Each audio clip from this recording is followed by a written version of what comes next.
monde a déjà entendu parler du cholestérol. Tout le monde sait qu'il faut surveiller son taux de cholestérol et réagir s'il est trop élevé. Et pourtant en France, ce sont 10 millions de personnes, soit une personne sur 6, qui sont concernées par cet excès de cholestérol.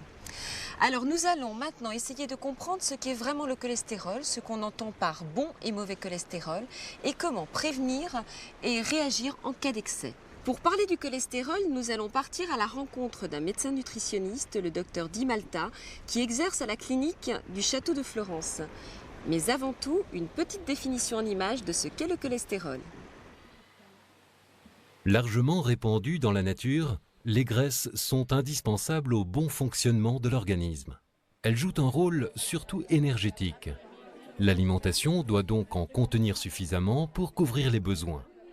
Cependant, les apports nécessaires sont largement dépassés dans les pays occidentaux et sont responsables de nombreux problèmes de santé. Obésité, diabète ou maladies cardiovasculaires. Parmi les différents types de graisses, on trouve le cholestérol. C'est la substance lipidique la plus répandue dans le monde animal. Dans le corps humain, le cholestérol provient pour les 3/4 du foie, où il est fabriqué, et pour le quart restant de l'alimentation. C'est une graisse qui est indispensable au fonctionnement du corps humain. Elle a un rôle essentiel en tant que constituant de la paroi de toutes nos cellules. Le cholestérol intervient également dans la synthèse de certaines hormones et dans la digestion. Le cholestérol en tant que tel n'est donc pas nocif, mais bien au contraire fondamental pour la vie. C'est son excès qui est dangereux. Trouver un juste équilibre est donc nécessaire. On vient de voir que le cholestérol est indispensable au fonctionnement des cellules de l'organisme. Pour être transporté, il a besoin de vecteurs, autrement dit de taxis, sous forme de HDL cholestérol, qui est le bon cholestérol, qui va écrémer le cholestérol et l'éliminer ensuite par le foie.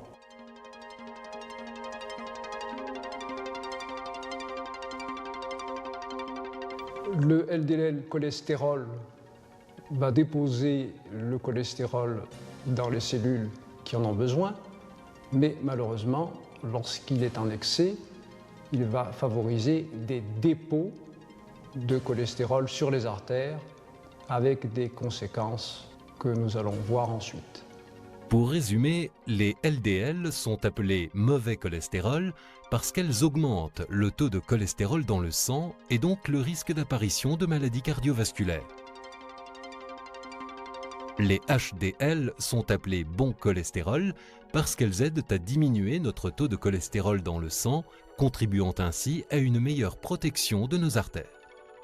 Le système de récupération-redistribution du cholestérol peut être mis en défaut. Le LDL cholestérol s'accumule et le HDL cholestérol ne joue pas son rôle d'éboueur. Les dépôts de cholestérol vont donc s'accumuler au niveau des artères. C'est une zone à haut risque, la plaque d'athérome, qui va entraîner progressivement un durcissement des artères, qui en principe sont souples, et ensuite une obturation, c'est-à-dire une fermeture progressive du passage du sang, entraînant des conséquences graves sur les organes en aval, avec asphyxie, manque d'apport de nutriments et lésions secondaires, parfois très graves. Selon l'endroit où se produit cet accident, les conséquences ne seront pas les mêmes. Au niveau du cerveau, il se produira un accident vasculaire cérébral. Au niveau des artères du cœur, cela provoquera un infarctus du myocarde. Dans les artères des jambes, une artérite oblitérante des membres inférieurs. Rappelons qu'en cas de douleur dans la poitrine qui dure plusieurs minutes et qui ne cède pas spontanément, ou lors de la paralysie plus ou moins complète d'une partie du corps, il faut impérativement contacter les secours au plus vite, en composant le 15 sur son téléphone. Chaque minute compte. Le seul moyen de connaître la valeur de son cholestérol est une prise de sang. Cette prise de sang se fait à jeun et elle est remboursée par la sécurité sociale. D'une manière générale, le cholestérol doit être inférieur à 2 grammes par litre. En cas de facteur de risque cardiovasculaire, il faut demander un bilan lipidique approfondi. Ces facteurs sont, par exemple, le diabète, la ménopause, les antécédents familiaux de maladies cardiovasculaires précoces. Également, en cas d'hypertension artérielle permanente, de tabagisme ou d'obésité. Tous ces critères sont appelés facteurs de risque de maladies cardiovasculaires. 120 grammes. Normalement, c'est 100 grammes net. Il existe 4 grandes causes de l'excès de cholestérol.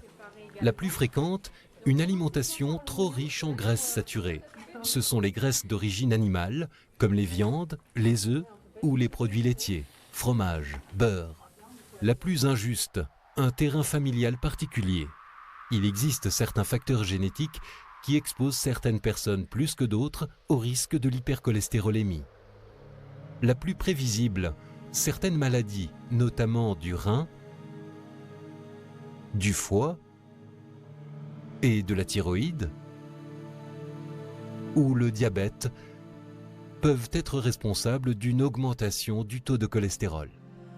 La plus réversible, certains médicaments peuvent être à l'origine d'une augmentation du cholestérol qui revient alors à la normale après l'arrêt du traitement. Dès lors qu'un taux important de mauvais cholestérol est découvert, il convient donc de prendre des mesures pour le faire baisser. Mais attention, cela ne signifie pas pour autant vivre dans la frustration. Il faut juste éliminer certaines mauvaises habitudes et adopter une alimentation saine et équilibrée. 1% de diminution signifie 2% de baisse de la mortalité cardiaque. Globalement, pour faire baisser le taux de cholestérol, il faut chasser les mauvaises graisses. Autrement dit, réduire les graisses saturées d'origine animale et préférer les graisses végétales insaturées. Dans certains cas, l'avis d'un nutritionniste ou d'un diététicien permet de faire le point et de repérer nos erreurs. Enfin, au bout de 3 mois, si le taux de cholestérol ne s'est pas amélioré, votre médecin vous prescrira peut-être un traitement. C'est lui qui prendra la décision et qui reste seul juge. Comme ma mère est diabétique, mon médecin m'a demandé de faire un bilan. Nous n'avons pas trouvé de diabète, mais malheureusement pour moi, j'ai du cholestérol. J'étais habituée de manger un œuf dur par jour. Mais depuis que je l'ai supprimé, mon cholestérol a baissé. Voilà, bon, j'aime bien faire la fête. Hein. Et si je me laisse aller quelquefois dans la cuisine, je me rattrape après. Un chiffre à retenir, en modifiant simplement son alimentation, on peut faire baisser de 15% son taux de cholestérol. Et puis n'oublions pas que nos proches peuvent nous aider à leur façon au contrôle de notre excès en cholestérol. Si nous sommes sous traitement, ils peuvent nous faire penser à ne pas oublier la prise de nos médicaments. Ils peuvent également nous motiver pour bouger un peu plus, par exemple une petite balade en forêt de temps en temps. Bref, lutter contre le cholestérol, c'est notre affaire à tous. Il est important de connaître son taux de cholestérol total. L'idéal est qu'il soit inférieur à 2 grammes par litre. Au-dessus de 2,5 grammes par litre, il faut consulter son médecin. Une simple prise de sang permet de l'évaluer. L'excès de mauvais cholestérol est responsable de nombreuses maladies du cœur et des vaisseaux. Il augmente le risque de mortalité, d'autant plus qu'il est associé à d'autres facteurs de risque, comme le tabagisme, l'hypertension artérielle ou le diabète. L'excès de cholestérol peut souvent être réduit par quelques modifications de notre alimentation. Il existe, si nécessaire, des médicaments. Demandez conseil à votre médecin.